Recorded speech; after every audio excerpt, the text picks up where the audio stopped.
ప్రభునేసుక్రీస్తు నామములో మీ అందరికీ వందనాలు. Praise the Lord. ఈ ఉదయకాల సమయంలో దేవుని యొక్క వాక్యాన్ని చదువుకుందాం. హెబ్రీయులకు రాసిన పత్రిక 11వ అధ్యాయము 7వ వచనం. విశ్వాసమును బట్టి నోవహు అది వరకు చూడని సంగతులను గూర్చి దేవుని చేత హెచ్చరింపబడి భయభక్తులు గలవాడై తన ఇంటి వారి రక్షణ కొరకు ఒక ఓడను సిద్ధము చేసెను. అందువలన అతడు లోకము మీద నేరాస్థాపన చేసి విశ్వాసమును బట్టి కలుగు నీతికి వారసుడాయెను. ఆమేన్. మహాదేవుడును రక్షకుడైన యేసుక్రీస్తు నామమున మీ అందరికీ శుభములు. అందరూ బాగున్నారా? మీరు అందరూ బాగుండాలని ప్రతిదినము మీ కొరకు ప్రార్థన చేస్తున్నాం. ఈరోజు నోవా ఒక విశ్వాసము గురించి హెబ్రీ గ్రంథము 11వ అధ్యాయంలో మనము చదివాము. నోవాహు ఏ రీతిగా దేవుణ్ణి నమ్మెను, ఆయన ఒక విశ్వాసం గురించి మనం ఈరోజు చూస్తున్నాం. అయితే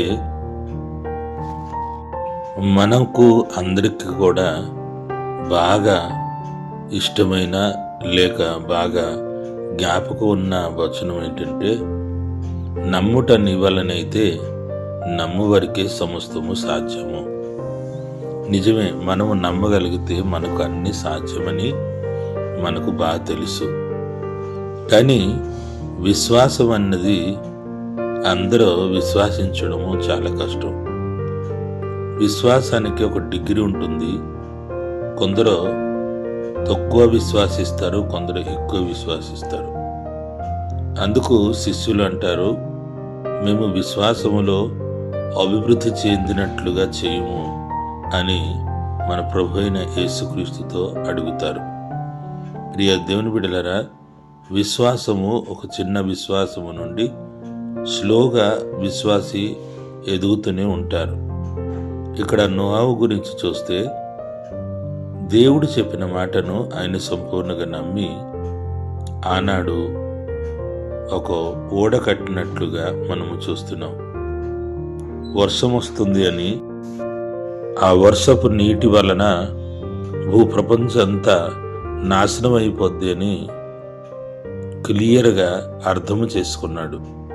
అర్థం చేసుకుని దేవుని యొక్క మాటను లోబడి తన కుటుంబమును రక్షించినట్లుగా మనము చూస్తున్నాం.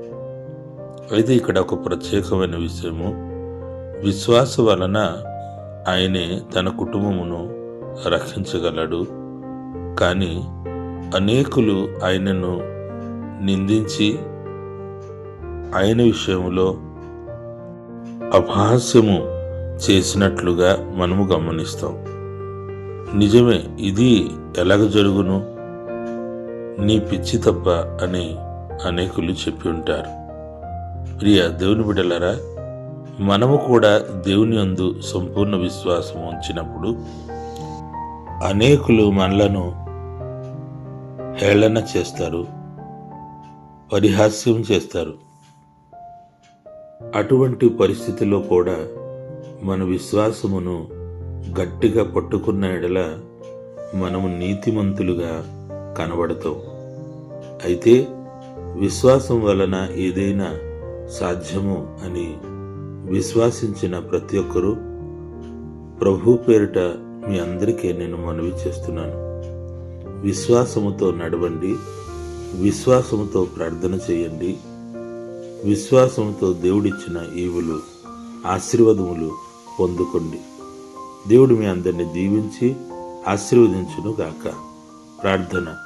మహిమగల తండ్రి, నీకే స్తోత్రము రాజా. ఈ ఉదయకాల సమయంలో నీ సన్నిధికి వస్తున్నాం. మా జీవితంలో నువ్వు చేసిన మేలు కొరకు వందనాలు. అయితే ఈ సమయంలో మీ ప్రియ బిడ్డలందరికీ విశ్వాసము వారి హృదయంలో కలుగ చేయండి. విశ్వాసములో ఎదిగినట్లుగా సహాయం చేయండి. చిన్న డిగ్రీ నుండి పెద్ద డిగ్రీకి పెంపుదల చేయండి. వారు కూడా విశ్వాసము ద్వారా ఆశ్చర్యకరమైన విషయాలు చూచుటకు, అలాగే ఆశీర్వదించబడుటకు మీరే సహాయం చేయండి. మా ప్రార్థన విన్నందుకు స్తోత్రము చెల్లించి యేసు పుణ్యనామములో అడుగుచున్నాము తండ్రి. ఆమేన్.